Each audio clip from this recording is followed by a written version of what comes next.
ዝም ብሎ ጾመ ሐዋርያት ገባ ብሎ 9 ሰዓት ምሳን መብላት ወይም 11 ሰዓት ለምሽቱ 1 ሰዓት። ጾም ማለት የምግብ አድማ አይደለም። ኢንቴንሽናሊ እያሰቡ ሲጾም ነው። አንድ ሰው አንድ ጾም ሲጾም አንድ ጥያቄ ማስመለስ አለበት እላችኋለሁ። 1000 ጊዜ ንስሐ ገብተን 1000 ጊዜ ኃጢአት ልንሰራ እንችላለን። 1000 ጊዜ ቃል ገብተን 1000 ጊዜ አፍርሰንም ሊሆን ይችላል። መንፈስ ቅዱስ ግን ተስፋ እስካልቆረጥን ድረስ ያንን ግንብ የሚሰብርበት ቀን አለ። አመሌ ከፍቷል፣ ኃጢአቴም ጎጆ ሰርቶብኛል፣ አልለወጥም የምንለውን ሁሉ መንፈስ ቅዱስ ይለውጣል። አንድ ሁል ጊዜ በጣም የምወደው አንድ ቃል አለ። ቶሎ ቶሎ እንኳን ማልናገረው ደስ ስለሚለኝ ማለት ነው። አእምሮን ሁሉ የሚያልፍ የእግዚአብሔር ሰላም ከእናንተ ጋር ይሁን የሚል። እኛ ታምር ፈላጊ ባንሆንም ዳሶ የሚፈውስ ጸልዮ መልስ የሚያመጣ አባት ግን ያስፈልገናል። አሁን እኮ ሽማግሌም ጠፋ፣ አባቶችም አለቁብን፣ አረጋውያንም አለቁ። አውቀው በእጃቸው ለሰላምታ አስመስለው ድስስ አድርገው የሚፈውሱ አባቶች የሉ፣ አለቁ። መንፈስ ቅዱስ እኛን በማናውቀው መንገድ ይረዳናል። እንጎዳበታለን ባልነው ነገር እንድንጠቀምበት፣ አልቋል ያልነው ነገር በረከት እንዲሆን፣ ጠፍቷል ያለው እንዲገኝ፣ ጠላት ነው ይገለናል ያልነው ሰው ወዳጅ እንዲሆነን በማድረግ ከኛ ግምትና ቁጥጥር ውጭ በሆነ ከኛ እውቀት ውጭ በሆነ መንገድ የሚገኝ የእግዚአብሔር ሰላም ፍጹም ስጋዊ እንኳ ብንሆን ይሄን 3 ነገር ሊያደርግልን መንፈስ ቅዱስ ከኛ ርቆ አያውቅም። መመነን ቀላል ነው። ቤትውና ቀላል ነው። ቅጠል መብላት ቀላል ነው። ባህር ውስጥ መጸለይ ቀላል ነው። 150 ዳዊትን 100 ጊዜ መጸለይ ቀላል ነው። ከማን ጋር ሲሆኑ? ከመንፈስ ቅዱስ ጋር ሲሆኑ። መንፈስ ቅዱስ ሲርቅሳ አቡነ ዘበሰማያት ከድንጋይ እሺ ትከብዳለች። በገዳም በከተማ በቤተ ክህነት በምዕመንነት ደረጃ በመምህርነት በተማሪነት ምንድን ነው የጎደለን ነገር ስትሉ መንፈስ ቅዱስ ከኛ እየራቀ ነው።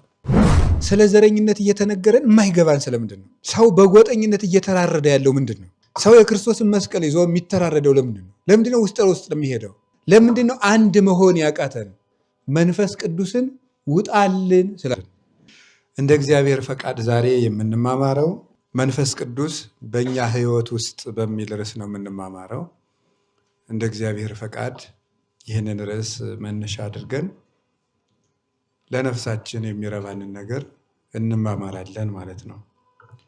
መንፈስ ቅዱስ በእኛ ሕይወት ውስጥ በሚል ርዕስ እንማማራለን።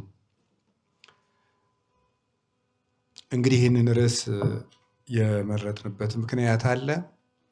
ዛሬ የዛሬው በዓል ትልቅ በዓል ነው። ለቤተ ክርስቲያን ከአበይት በዓላት አንዱ ነው። በዚህ በዓል 2 መሰረታዊ ነገሮች እናስታውሳለን። መንፈስ ቅዱስ ለቅዱሳን ሐዋርያት እንደወረደላቸውና ቤተ ክርስቲያን ዛሬ እንደተወለደች እናምናለን፣ እናውቃለን። ስለዚህ ዛሬ ከአዳም ወጥቶ የነበረው ልጅነት የሰው ልጅ በመንፈስ እግዚአብሔርን መስሎ ተፈጥሮ ነገር ግን በገዛ ፈቃዱ የራሱን መንገድ መርጦ እንስሳትን መስሎ እንደነበር በቅዱሳት መጻሕፍት ተጽፏል። ሰው መልካም በሰራና ሰማያዊ ሐሳብ ባሰበ ጊዜ መንፈሳዊ ይባላል። መንፈስ የሆነ አምላኩን የሚመስል ማለት ነው። መንፈሳዊ ማለት ነው። እስመ እግዚአብሔር መንፈስ ውእቱ ይላል መጽሐፍ። እግዚአብሔር መንፈስ ነው። ስለዚህ ሰው መንፈሳዊ የምንለው ረቂቅ የሆነ አምላኩን ሲመስል ነው። ከዚያ ወጥቶ ደግሞ የራሱን ፈቃድ ሲከተል ስጋ ይባላል። እንስሳ ማለት ነው። ገሌ ስጋ ነው ሲባል እንስሳ ነው እያል ነው። ስለዚህ ሰው መንፈሳዊ ነው ስንል ሰማያዊ ነው፣ አምላኩን ይመስላል ማለታችን ነው። ስጋ ባልነው ጊዜ እንስሳ ነው ማለታችን ነው። ስለዚህ በኦሪት ዘፍጥረት እንደተጻፈው በእነዚህ ሰዎች ላይ መንፈሴ ጸንቶ አይኖርም ስጋ ብቻ ናቸውና ሲል እንስሳት ናቸው ማለቱ ነበረ። አሁን ያ የአዳም ተስፋ የተፈጸመበት ቀን ነው ዛሬ ማለት ነው። የአዳም ልጆች ስጋ ተብለው ነበር የተጠሩት። ኦሪት ዘፍጥረት ምዕራፍ 6 ስትመለከቱ የአዳም ልጆችን እግዚአብሔር በእነዚህ ላይ መንፈሴ አያድርም፣ ምክንያቱ ስጋ ብቻ ናቸውና መንፈሳዊነትን ትተዋል። ስለዚህ ከዚያ ከአዳም በደል በኋላ እኛ ስጋ ሆነን ይኖር ነው። አሁን ግን መንፈስ ቅዱስ በወረደበት ቀን ዛሬ እኛ ምን ሆነናል? ስጋ፣ ነፍስ፣ መንፈስ ሆነናል። የሰላም አምላክ እግዚአብሔር ስጋችሁን ነፍሳችሁንና መንፈሳችሁን ይቀድስላችሁ ተብለን የተመረቅነው ከዚህ የተነሳ አሁን ሶስቱ ታረቁ ማለት ነው። የእርቅ ጌታ መንፈስ ቅዱስ በመውረዱ የአዳም ቀጠሮ አንዱ የተፈጸመለት ዛሬ መንፈስ ቅዱስ በመውረዱ ነው። ቅዱሳን ሐዋርያት ድንቁርና የራቀላቸው ኃይል ያገኙ ምስጢር የተገለጸላቸው በዚሁ ቀን ነው። ቅድስት ቤተ ክርስቲያን ልጆቿን ከእናት ከአባት የተወለዱ ልጆቿን ከመንፈስ የምትወልድበትን ስልጣን ያገኘችው ዛሬ ነው። ስለዚህ ዛሬ የቤተ ክርስቲያን ልደት ነው። የቤተ ክርስቲያን ልደት ነው ባልን ጊዜ ምን ማለታችን ይመስላችኋል?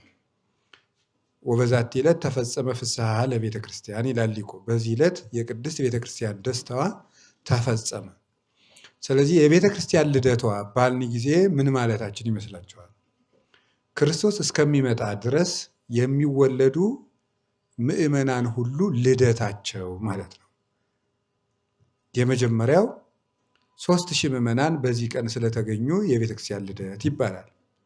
ሁለተኛው ግን የቤተክርስቲያን ልደት የሚባለው እስከ ዓለም ፍጻሜ ከመንፈስ ቅዱስ በልጅነት የሚወለዱት ሁሉ ልደታቸው ዛሬ ነው። ዛሬ መንፈስ ቅዱስ ባይወርድ ኑሮ ሁላችን በ40 ቀን በ80 ቀን የእግዚአብሔር ልጆች ሆነን መወለድ ባልተቻለን ነበርና። ሌላኛው ግን የቤተ ክርስቲያን ልደት የሚባለው የምስጢራት ልደታቸው ማለት ነው። ለምንድን ነው እንደዛ የሚባለው? ምስጢራትን የሚፈጽማቸው ማን ነው? መንፈስ ቅዱስ ነው። 7 ምስጢራተ ቤተ ክርስቲያን ይባላሉ። እነዚህ ምስጢራተ ቤተ ክርስቲያን ናቸው ቤተ ክርስቲያንን ቤተ ክርስቲያን የሚያሰኛል። ምስጢራተ ቤተ ክርስቲያን ባይፈጸሙባት ኑሮ ቤተ ክርስቲያን አዳራሽ ናት። ምንም ከሌላ ቤት የምትበልጥበት ቁም ነገር የላትም። የቤተ ክርስቲያን ቁም ነገሯ 7ቱ ምስጢራተ ቤተ ክርስቲያን ናቸው። ቤተ ክርስቲያን የምንሰግድበት፣ ከሌላው ቤት በተለየ ቤተ ክርስቲያንን የምንፈራበት የምናከብርበት፣ ዛሬ ንጹሕ አይደለሁም አልገባም፣ ዛሬ ንጹሕ ነኝ እገባለሁ የምንልበት፣ በቀኖና ቤተ ክርስቲያን አትግባ ተብለን የምንከለከልበት፣ የሚታጠርበት፣ ከቤተ ክርስቲያን ግቢ ውስጥ አንበላም አንጠጣም ስጋዊ ነገር አይፈጸምም የሚባልበት፣ የተዳደፈ ሰው እስከዚህን ቀን ይቆይ የሚባልበት መሰረታዊ ምክንያት በምስጢራተ ቤተ ክርስቲያን ምክንያት ነው። ምስጢረ ጥምቀት፣ ምስጢረ ቁርባን፣ ምስጢረ ቀንዲል፣ ምስጢረ ሜሮን፣ ምስጢረ ክህነት፣ ምስጢረ ንስሐ፣ እነዚህ ሁሉ ምስጢራተ ቤተ ክርስቲያን ነው የሚባሉት። ምስጢረ ተክሊል፣ እነዚህ ምስጢራት ባይኖሯት ቤተክርስቲያን በቃ ቤት ናት። እነዚህን የሚፈጽማቸው ማን ነው ሲባል መንፈስ ቅዱስ ነው የሚፈጽማቸው። 7ቱ ምስጢራተ ቤተክርስቲያን ያለ ክህነት አይፈጸሙም። ያለ ክህነት አይፈጸሙም። 7ቱ ምስጢራተ ቤተክርስቲያን የሚፈጸመው በክህነት ከሆነ ደግሞ ክህነት የሚሰጠው ደግሞ በመንፈስ ቅዱስ ነው። ስለዚህ ጌታ ምንድን ነው ያላቸው? የዮሐንስ ወንጌል ምዕራፍ 20 ላይ ንስኡ መንፈሰ ቅዱሰ፣ መንፈስ ቅዱስን እንካችሁ ተቀበሉ። ስለዚህ እናንተ ኃጢአቱን ይቅር ያላችሁት ይቀርለታል፣ ይቅር ያላላችሁት ደግሞ አይቀርለትም። መንፈስ ቅዱስን ተቀበሉ አለና ይቅር ያላችሁት ይቅር ይባላል፣ ይቅር ያላላችሁት ይቅር አይባልም። ስለዚህ መንፈስ ቅዱስ የክህነት ማህተሙ ነው። ክህነትን የሚሰጥ መንፈስ ቅዱስ ነው። መንፈስ ቅዱስ በሌለበት ክህነት የለም። ክህነት በሌለበት ምስጢራተ ቤተክርስቲያን የሉም። ምስጢራተ ቤተክርስቲያን በሌሉበት ጸጋ የለም። ጸጋ በሌለበት መዳን የለም ማለት ነው።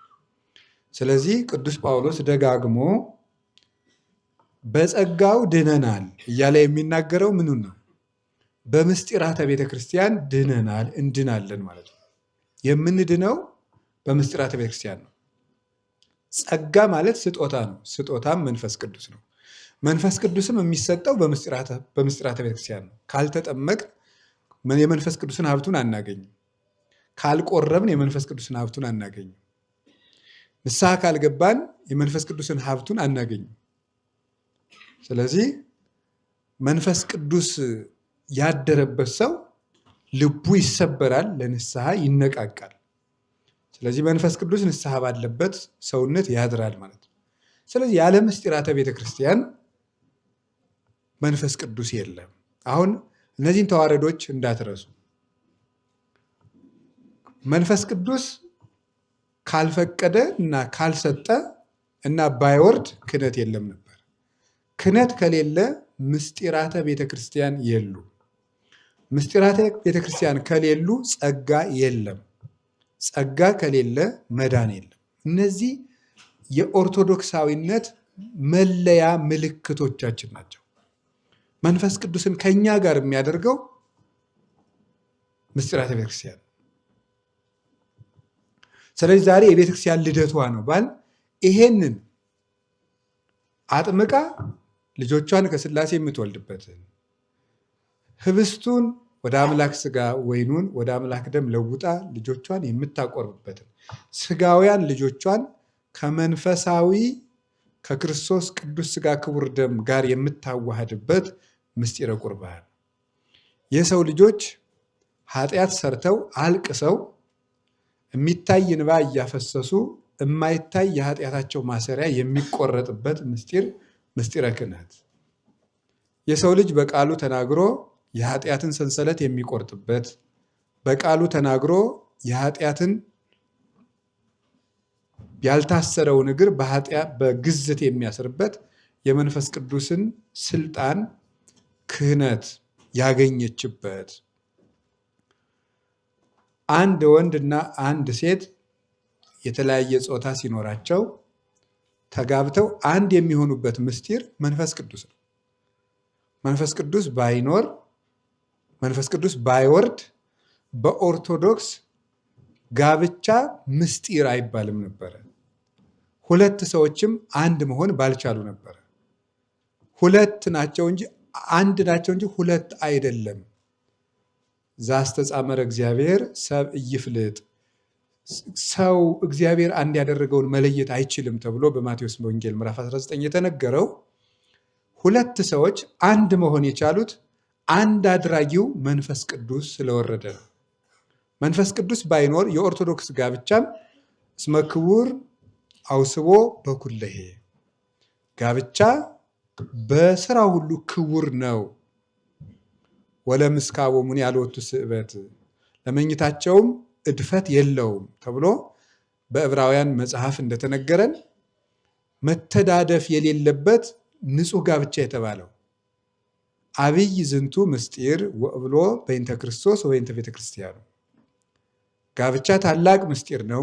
እኔም ይህን ጋብቻ ስለ ክርስቶስና ስለ ቤተ ክርስቲያን ምስጢር ምሳሌ አድርጌ እናገረዋለሁ ብሎ ቅዱስ ጳውሎስ ኤፌሶን ምዕራፍ 5 ቁጥር 31 ላይ እንደነገረን ምስጢር ያሰኘው መንፈስ ቅዱስ ስለወረደ ነው። ስለዚህ የሰው ልጆች ቅዱሱን ቅባት ተቀብተው የመንፈስ ቅዱስ ማደሪያ ማህተም የሆኑት አጋንንት የሚፈራቸው በምስጢራተ ቤተክርስቲያን ነው። ይሄ የተገኘው አስቀድሰን መቁረብ፣ ንስሐ ገብተን ይቅርታ ማግኘት፣ ተጠምቀን የሥላሴ ልጅ መሆን የቻልነው ዛሬ መንፈስ ቅዱስ ስለወረደ ነው። ስለዚህ ዛሬ የቤተ ክርስቲያን ልደቷ ነው ማለት የምስጢራቷ ልደት ነው። ምስጢራትን የሚፈጽማቸው መንፈስ ቅዱስ ስለሆነ ነው። እንግዲህ ይሄንን አወቅን። ስለዚህ ዛሬ የአዳም ተስፋው ተፈጸመ። ለዚህ ነው የአባቴን ተስፋ ጠብቁ፣ እፌኑ ለክሙ ተስፋሁ ለአብ፣ የአባቴን ተስፋ እልክላችኋለሁ አላቸው። ስለዚህ የአባቱ ተስፋ ማለት በብሉይ ኪዳን በነቢያት ያናገረው መንፈስ ቅዱስ ማለት ነው። የአባቱ ተስፋ የአባቴ ተስፋ እያለም የሚጠራው ብሉይ ኪዳን ለአብ እየተቀጸለ ስለሚነገር ነው። ብሉይ ኪዳኑን የአብ መግቦት ተደርጎ ይሰጣል። አዲስ ኪዳኑ ለወልድ ይሰጣል። ከበዓለ ጰራቅሊጦስ ያለው መግቦት በኋላ ያለው ለመንፈስ ቅዱስ ይሰጣል። ሶስቱም ግን በሶስቱ መግቦት ውስጥ በተዋሕዶተ ኅላዌ አሉበት። ስለዚህ አባቴ ተስፋ ያለው የነቢያት ተስፋ ማለት ነው። አባቴ በነቢያት ያናገረው ለዚህ ነው። ዘነበበ በነቢያት ከአብ ከወልድ ጋር በነቢያት አድሮ የተናገረ ብለን መንፈስ ቅዱስን የምናከብረው ለዚህ ነው። በነቢያት የተናገረ በተስፋነት ነቢያትን ለትንቢት አነቃቅቶ አናግሯል። በተስፋነትም ተነግሯል፣ ይወርዳል ይመጣል ተብሎ። ስለዚህ ዛሬ የአዳም ተስፋው ፍጹም ተፈጸመ። የአባቶቻችን ተስፋቸው የተፈጸመበት ቀን ነው። መንፈስህን ከኔ አታርቅ ወመንፈሰከ ቅዱሰ ኢታውፅእ እምላይሌ፣ ቅዱስ መንፈስህን ከኔ አታርቅብኝ አትውሰድብኝ።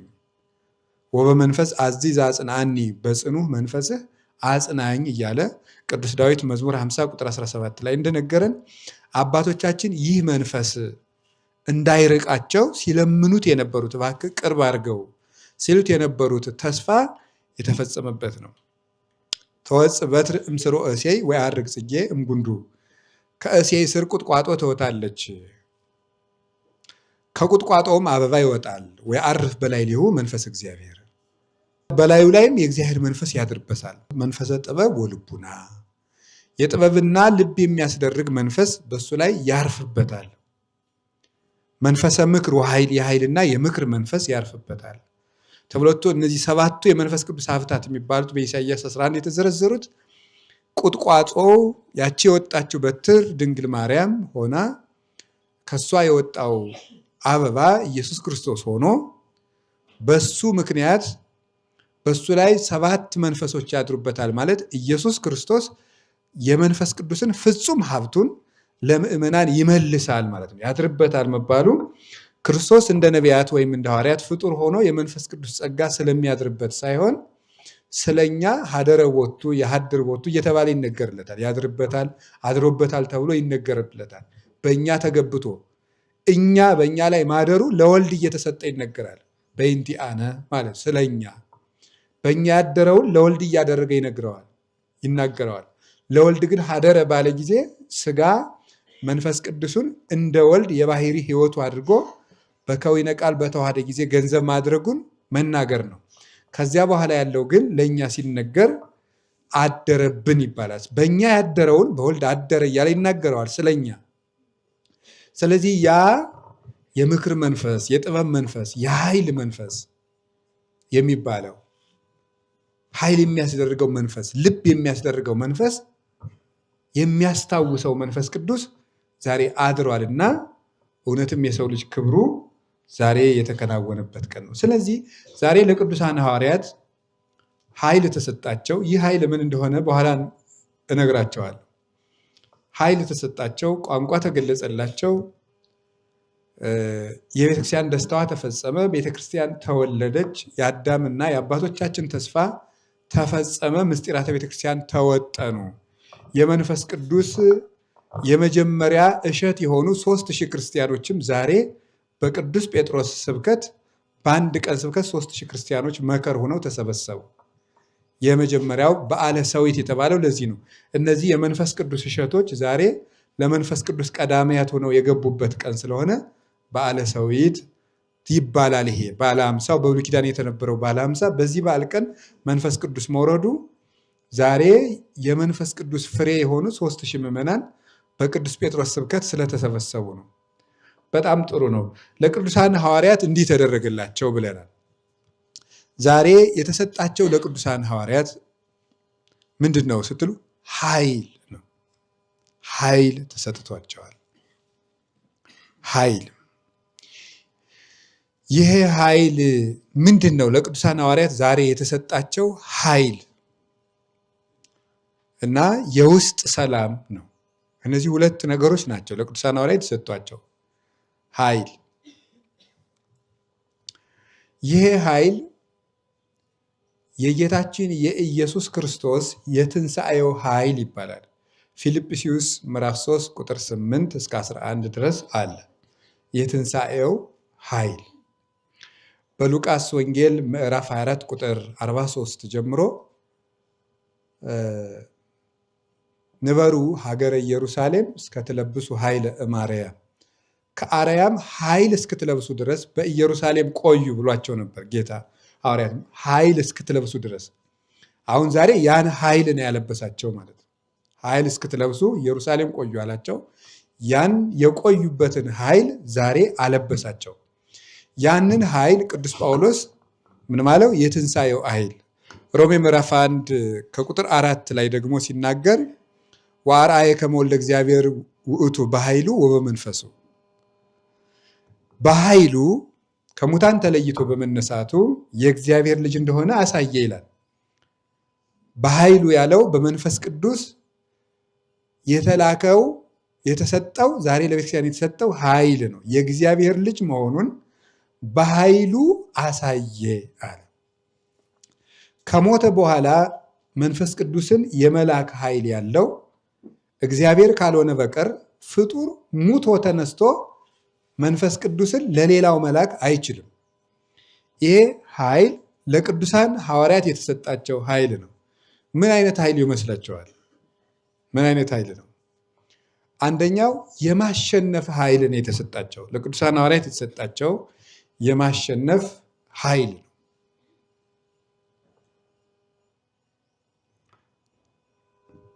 ይሄ የማሸነፍ ኃይል ቅዱሳን ሐዋርያት ዓለምን ያሸንፉበት ኃይል ነው። እንግዲህ እንደምታውቋቸው ከአሁን በፊትም እንደተመማርነው ቅዱሳን ሐዋርያት በቁጥራቸው ጥቂት ናቸው። በጉልበታቸው ደካሞችና የ3 ዓመት ረሃብ የኖረባቸው ናቸው። በፊትም ቢሆን ጠግቦ አዳሪዎች አልነበሩም። ለዕለት ዓሣ መረብ ጥለው የዕለት ጉርሳቸውን የሚመገቡ ድሆች ናቸው የነበሩት። በእውቀትም ኃይለኞች አልነበሩም። ተራ የገጠር ገበሬዎች ናቸው። እንግዲህ የሀብት ኃይል የላቸውም፣ የጉልበት ኃይል የላቸውም፣ የእውቀት ኃይል የላቸውም፣ የብዛት ኃይል የላቸውም።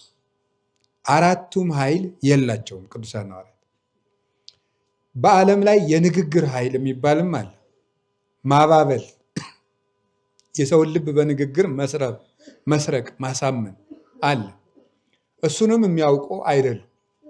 አምስቱም ኃይል የላቸው። ወደ ዓለም ሲሄዱ ሰውን አብልተው በገንዘብ ፍቅር ልቡን የሚመልሱበት ከረጢት ወይም ቋጠሮ አልነበራቸው። ውሻ የሚከላከሉበት እንኳን ጨንገር እንዲይዙ አልተፈቀደላቸው። ሩጠው እንዲያመልጡ ጫማ እንዲጫሙ አልፈቀደላቸው። አንድ ወይም 2 ሰይፍ እንዲታጠቁ አልፈቀደላቸውም። ይልቁንም ሰይፍን የሚያነሱ በሰይፍ ይጠፋሉ፣ ሰይፋችሁን ወደ ሰገባው መልሱ ብሎ ሰይፍ እንዳያነሱ ሰጥቷቸዋል፣ አዟቸዋል። የሰው ልጅ ይሄንን 5 ኃይል ካልያዘ በስተቀር ዓለምን ሊያሸንፍ አይችልም። በዚህ ዓለም ላይ የሚያሸንፉ ኃይሎች እነዚህ ናቸው። ከጨመርንበት 7 ሊሞሉ ይችላሉ። የእውቀት ኃይል፣ የገንዘብ ኃይል፣ የንግግር ኃይል፣ የጉልበት ኃይል፣ የብዛት ኃይል፣ የስልጣን ኃይል እና የውበት ኃይል ሊሆን ይችላል። 7 ኃይል ይሄ ነው ኃይል ካለ። እነዚህ ሁሉ የነበራቸው አልነበሩ። እነዚህ 12 ሰዎች ልብ ብላችሁ ስሙ። 12 ሆነው እንኳን በአንድ ከተማ ቢሄዱ ኑሮ ባላደነቅን ነበር። አንዱ ብቻውን ነው ወደ አንድ ትልቅ ቤተ መንግስት የሚሄደው። ጴጥሮስ ብቻውን ወደ ሮም፣ ዮሐንስ ብቻውን ወደ ኤፌሶን፣ ሌላውም እንደዚሁ ብቻቸውን፣ ቶማስ ብቻውን ወደ ህንድ፣ ብቻቸውን ነው የሚሄዱት። ይሄዳሉ እንዳልኳችሁ የሚዋጉበት ጉልበት፣ ሩጠው የሚያመልጡበት አቅም፣ የሚመክቱበት ጋሻ፣ የሚዋጉበት ጦር፣ ጉቦ የሚሰጡት ወርቅ፣ የሚያባብሉበት የንግግር የጨዋታ ለዛ የሚያውቁ አይደሉም። ብቻቸውን ነው ሄዱት። ብቻቸውን ሄደው ወሞኡ ኃይለ ነገሥት ይላቸዋል ቅዱስ ጳውሎስ ዕብራውያን ምዕራፍ 11 ላይ ሲናገር የነገስታቱን ኃይል ድል ነሱ ይላቸዋል። የነገስታትን ኃይል ድል የነሱበት ኃይል ይህ የመንፈስ ቅዱስ ኃይል ነው።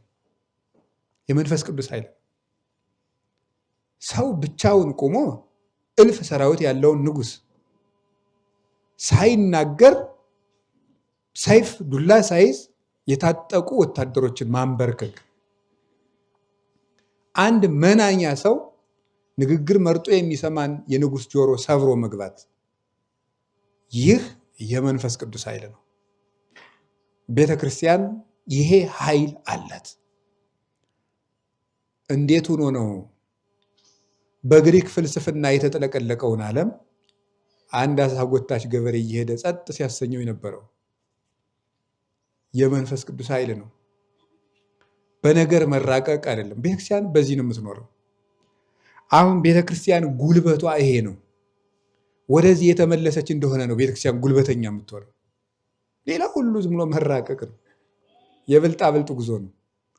ወደዚህ ወደ መንፈስ ቅዱስ ኃይል ከመጣች ቤተክርስቲያንን የሚቋቋማት ጨርሶ የለም። ዝም ነው የሚል የሚመልስ የለም። ከንግግራቸው ግርማ የተነሳ ጸጥ ይላል። ነገስታት የሚመልሱትን አጥተው ያምናሉ። ወታደሮች በክርስቶስ ፍቅር ተነድፈው ሰይፍ ይዘው መጥተው እነዚህ የሚወጋ ሾተል ይዘው ይመጣሉ። እነዚያ ሐዋርያት ግን በክርስቶስ ውስተ ልቦሙ ለጸላይተ ንጉሥ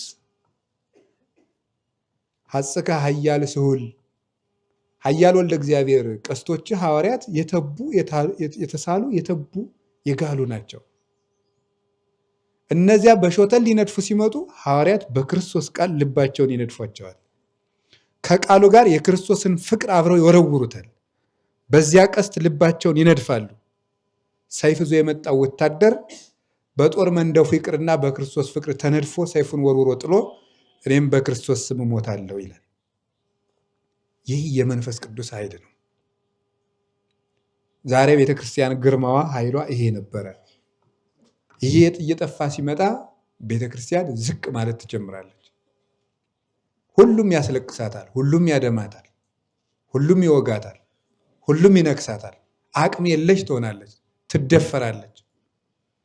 ለምን ሲባል ከልግሂቅ እስከ ደቂቅ ተባብረን ተጠቃቅሰን ከዳተኞችና ከመንፈስ ቅዱስ የጎደልን በመሆናችን ምክንያት